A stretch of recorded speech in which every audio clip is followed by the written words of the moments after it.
Wisp Sports Radio, the voice of women in sport. Hello, and thank you for downloading The Horse Show on Wisp Sports.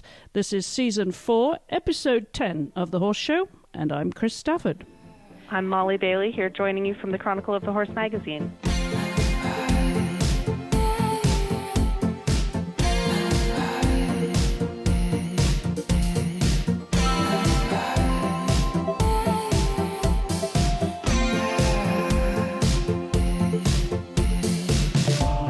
First time on our podcast, so big welcome. Thank you so much. I'm so happy to be here. And of course, you've been with the Chronicle quite some years. Do you want to tell everybody how long you've been a senior reporter at the Chronicle of the Horse? I've been with the Chronicle for 12 years now, so more than a decade. That's fantastic. And of course, you get to report on so many things, don't you, Mollie? I mean, that's the great thing about the Chronicle.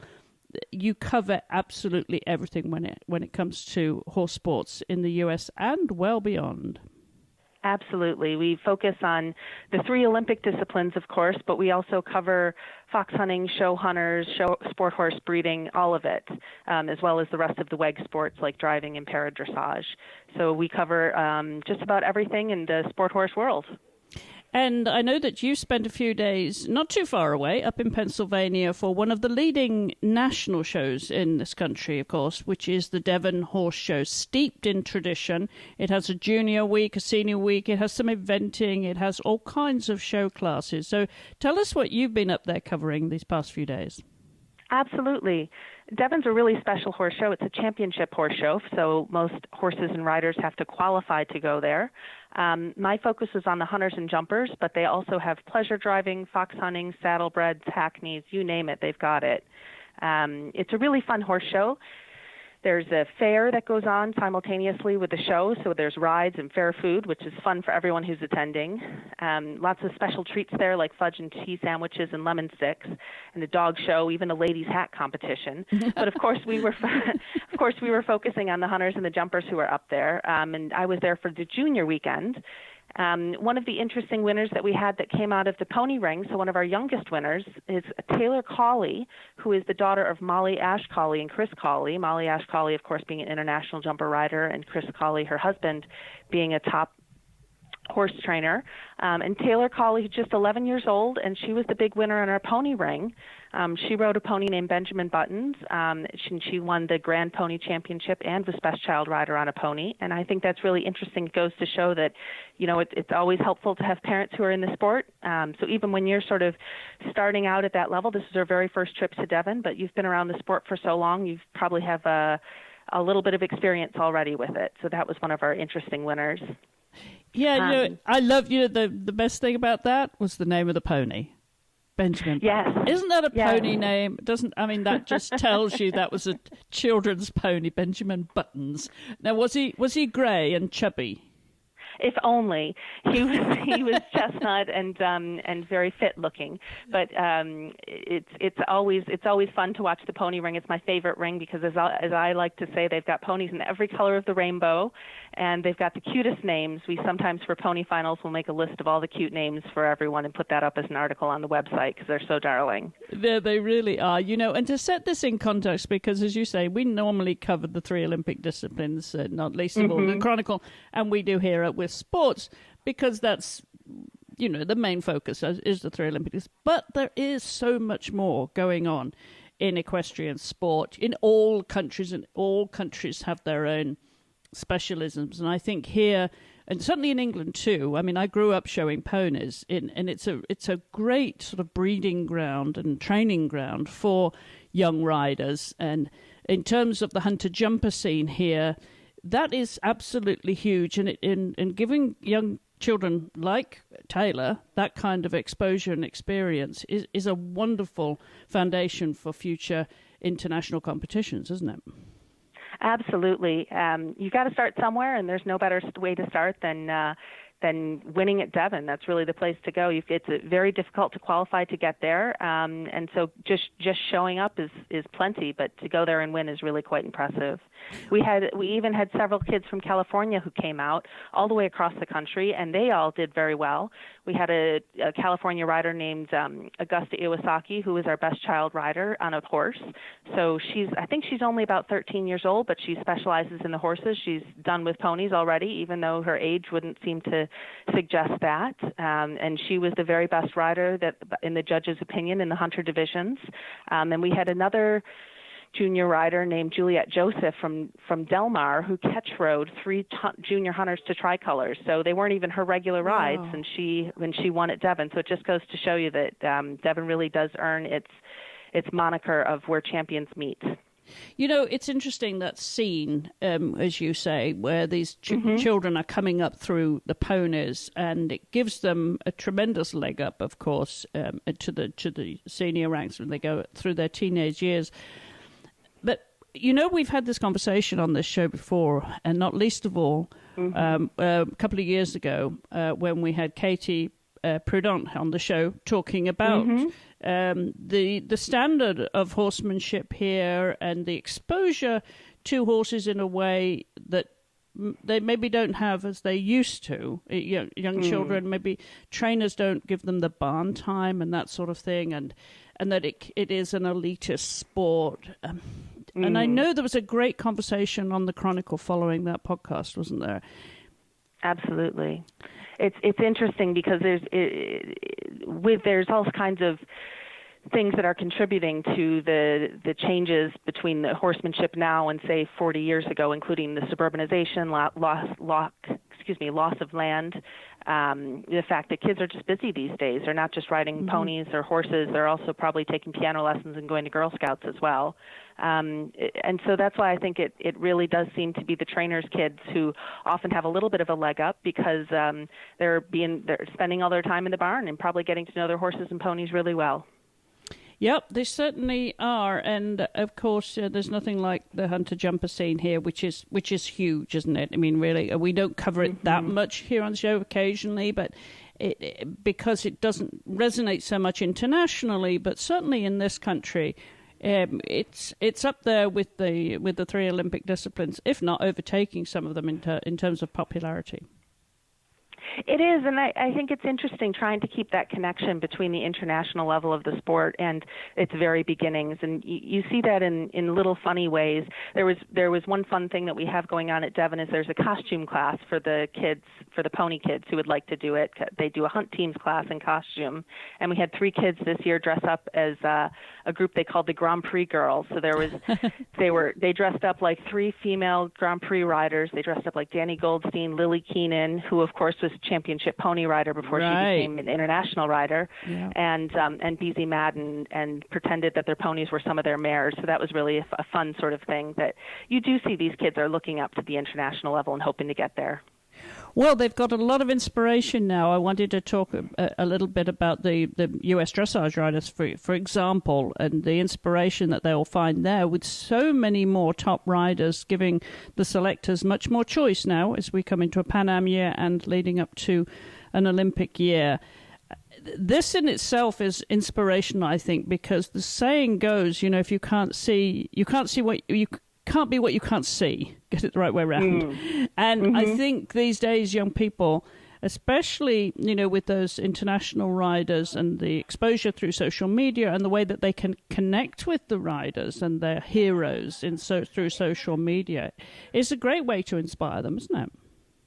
Absolutely, and you're seeing so much more of that. Even through U.S. Equestrian is doing such a good job promoting the high performance riders that if you're a member of U.S. Equestrian, you're getting the press releases and you're seeing who these top riders are and you're seeing where they're competing. We just had a big 5-star competition in France where the U.S. took 3rd, and like you said, you're getting more and more folks that are getting towards the top of the sports. There's more and more choices for the selectors to look at.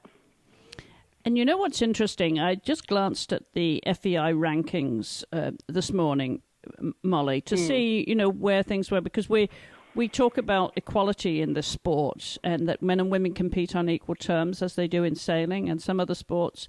We're very proud of that. But when we look at the rankings for the 3 Olympic disciplines, the top 10 in dressage is mostly women. There's only one guy up there. Sorry, 2. We've got Patrick Kittle and Daniel Bachman, just to give them boys a shout out there. But it's mostly women, and I think that's really interesting. That's in dressage, and then you look at eventing, and Ros Cantor, of course, is our world champion from Tryon last year. She's now number 1. She's actually pregnant, so she's not been doing much riding this year to maintain that position. So she may get toppled off that. But there's an interesting sort of almost equal measure of boys and girls on the top rankings in eventing. And then we go to show jumping, and you have to go down to the 10th place there to find Beezie Madden, who's obviously American, but the highest placed female. And the next highest placed female is her teammate Laura Kraut at 24th position. Now, isn't that interesting between those 3 Olympic disciplines, how women dominate some, equal in others, and, in the minority in jumping?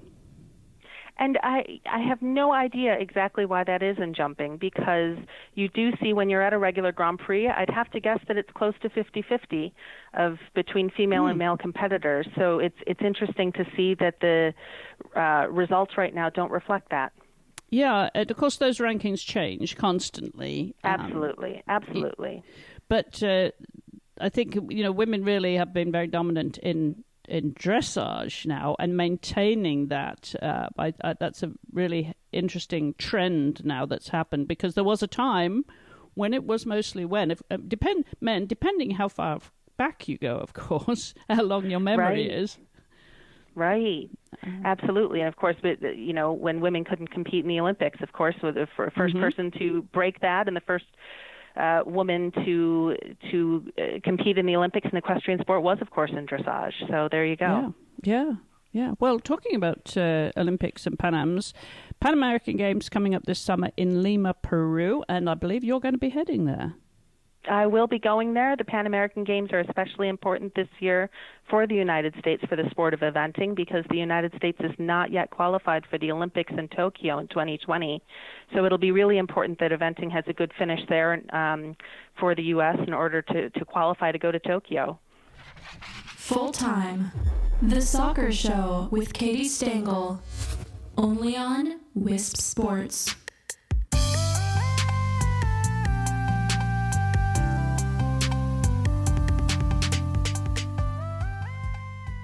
So who have you been following then in terms of those Pan Am possibles, the combinations then in the 3 Olympic disciplines? Who have you been following this at the Chronicle this season so far?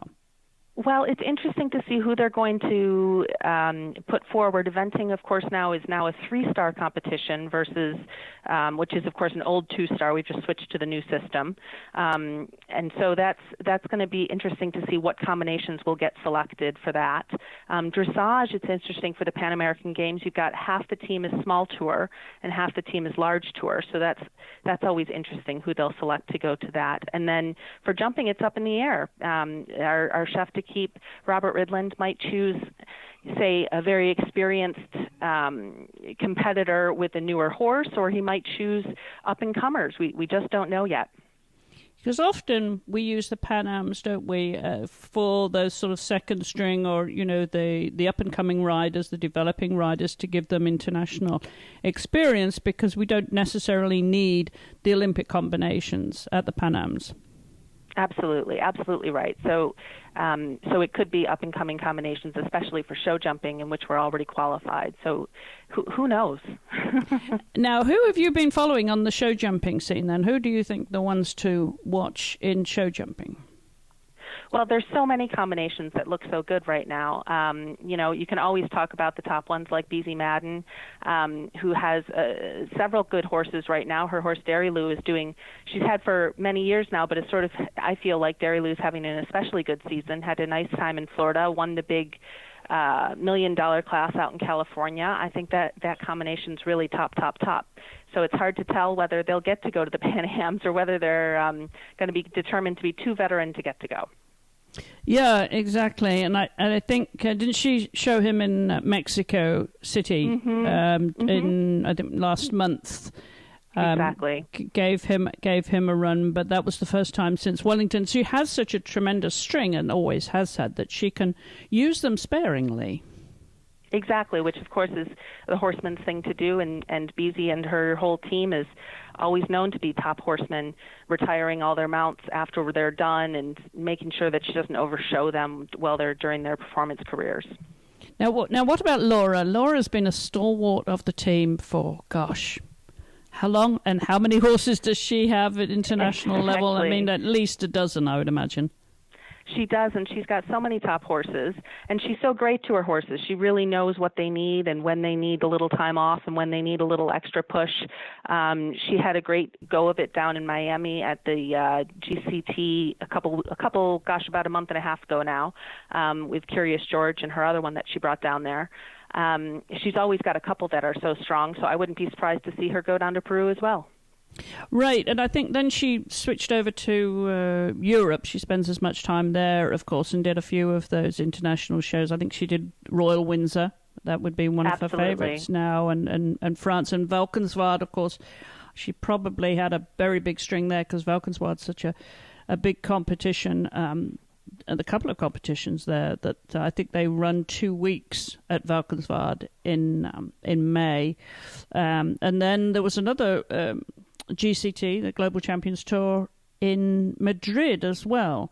So there's lots to choose from now. It's interesting, this Global Champions Tour. I'm curious as to what your thoughts are about that being a formula for the sport outside of the Nations Cups and the choice that they have now, these riders, to win the bigger prize money, and how much of an incentive that is in terms of them determining their schedule, their itinerary. You're exactly right. Nowadays, it seems that it's not quite such a dichotomy, but it seems you can either ride for the flag and ride for the Nations Cups, or focus on the Global Champions Tour, which of course is the tour that goes to very prestigious locations around the world, and gives away big-time prize money. We're talking $400,000 and more even sometimes. And so riders have to make a little bit of a choice. Some of them split the difference and do both of them, and some of them sort of just do one or the other, or you've got riders like McLean Ward that will do, let's say they'll do Global Champions Tour when it's in Miami or when it's in Montreal or something nearby, but then focuses on Nations Cups the rest of the time. It's really a little bit polarizing, isn't it? To see you've got to either stay on this one tour, or go for other options and more traditional options, going places like Aachen and Spruce Meadows. So riders have a tough decision to make. Mm-hmm. Well, hot off the press in terms of jumping is on the Chronicle of the Horse, I think this morning, was the US jumping development team that was announced for Lisbon in Portugal, the Nations Cup team coming up there. And there's a few names there that we should give a shout out to, because these are the riders that we're going to be following in the future. These are the developing riders that are getting that international exposure. We've got Taylor Alexandra, Noel Fauntleroy, Zazu Hoffman, Connor Hussein, and Michael Murphy. Quite a few boys there. Yes. It's an interesting team makeup. Again, we've got Zazu Hoffman was a junior superstar. Noel Fauntleroy did quite a bit in the juniors as well. So again, that connection between the national level and the international level. And here you've got 5 riders who are going for, some of them, their very first team experience. So I think it's going to be a fantastic trip for them to go to Lisbon. It really is, and under the watchful eye of Anne Kaczynski, the chef d'équipe, and you can't get any better than that. Absolutely not. She's got all the experience in the world. She's been to 5 Olympic Games.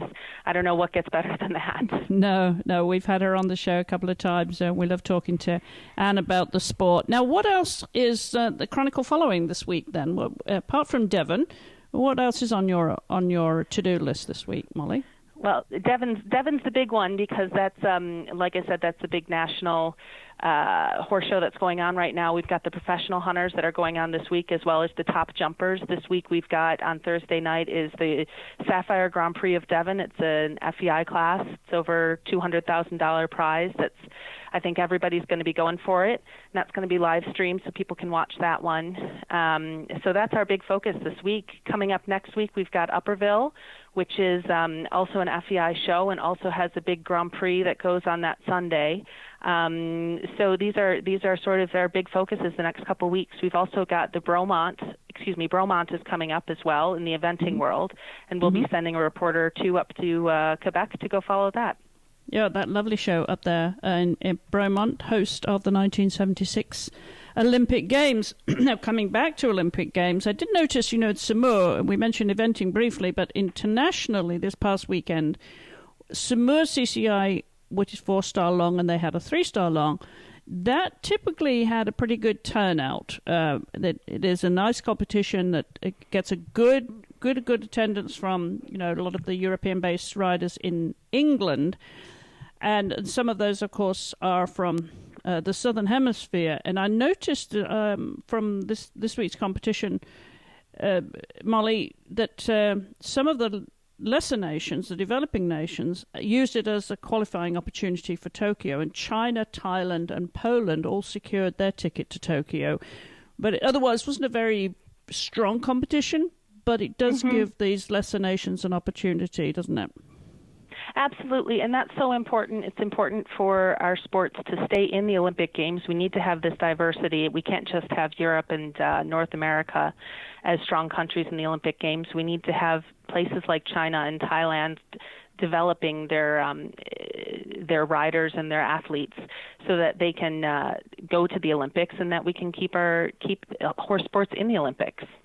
And for those that are following the qualification for Tokyo, for the eventing, because as Mollie, you pointed out a moment ago, America still has to qualify, and that opportunity comes up at the Pan Ams, and also that's at the beginning of August, and the FEI European Eventing Championships, which this year are going to be in Le Moulin again. It's been there before at the end of August. They're both opportunities where each will have 2 slots available, and additionally, apparently, and we mustn't forget this because this might be important, that the highest ranked nation at the end of the FEI Eventing Nations Cup Series from this year, which winds up in October in Buccalo in the Netherlands, they will also get their ticket to the Olympic Games in Tokyo. So everything to play for, really. It's not over until the Fat Lady sings in the fall, really. Absolutely, and it's tough to sort of keep track of all the different ways that you can qualify to go to the Olympics. But I guarantee you, these chefs d'équipe and these individual national federations have a very good understanding of what they have to do to get there. Yes, absolutely. Well, we can't shout out too much about the women in Samoa because it was mostly about the boys. Chris Burton, being one of my favourite riders, the Australian, he actually won the 4-star long. So well done, Chris. But yeah, not too many women competing. In fact, there was a very few women comparatively in Samoa. But there'll be a lot more wonderful French competitions. Have you ever been to the French eventing competitions there? Not championships, Mollie, but other events like Samoa and Pau. Unfortunately, I haven't had the opportunity. I've only been to championships in France before, but they're absolutely lovely up in Normandy. The facility was fantastic. Yeah, that was beautiful. A taste of France. But will you have a taste of Tokyo? Are you going to be going to the Olympics? Fingers crossed. We're still deciding, but hopefully we'll be sending at least one person to Tokyo. Wonderful. All right. How many Olympics have you done? I've just done the Rio Olympics in 2016, which was absolutely fantastic. And you've done how many World Equestrian Games now? Let's see. Kentucky was my first one, so I think that makes 3. And I've done 3 Pan Am Games. Super. All right, so I'm going to put you on the spot here as a senior reporter for a leading equestrian publication in the US. I'm going to get your thoughts on the World Equestrian Games format. You were in Tryon, as you said. You've done Kentucky, you've done Normandy. That was your third. and you have watched some of the evolution of the games and whether it works as a concept, as a format. What are your thoughts? Oh, it's so difficult to tell. You know, I feel like some of the sports like para-dressage, sort of the less popular sports, would really benefit from having all 8 sports together, whereas some of the sort of the bigger, more popular sports like jumping or dressage would work so well on their own. So it's really hard to tell. I think there's winners or losers, whether we keep it all together or whether we split it up. And if you were told there wouldn't be another World Equestrian Games, would you be disappointed? Absolutely. Yeah. I think it's a wonderful opportunity to have all 8 sports at the same venue, even if it is technologically pretty much impossible to do or to make it happen. But I think it's a big challenge, but it's such a wonderful thing when it does manage to get together.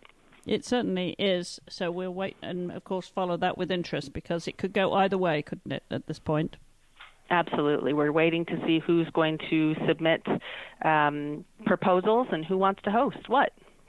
Absolutely. Well, Mollie, it's been great to have you on the show this week and get your thoughts on what's happening out there in the wheel world. It's certainly from in terms of national competitions, you do keep your finger on the button. Absolutely. All right. Well, thanks for joining me, and come back anytime, won't you? Thank you so much for having me. This is really fun. And tell everybody where they can find you and follow Chronicle of the Horse on social media, too, and keep up with what's really happening out there. Absolutely. Our website is cothcough.com, and you can follow us on social media on Instagram and Facebook and Twitter at Chron of Horse. And it's the same tag for all 3 of those. Chron of Horse, all right. And, of course, we are at Wissports. You can follow us absolutely anywhere on social media. Website, as always, wissports.com. And if you follow podcasts at all, you'll know that we're on anywhere. You can find podcasts. Wherever you listen to podcasts, you'll find us. So turn up the volume on women's sports and follow Wissports wherever you are. I'll be back next week with another episode of The Horse Show. Until then, thanks again to my guest, Mollie Bailey. Goodbye for now.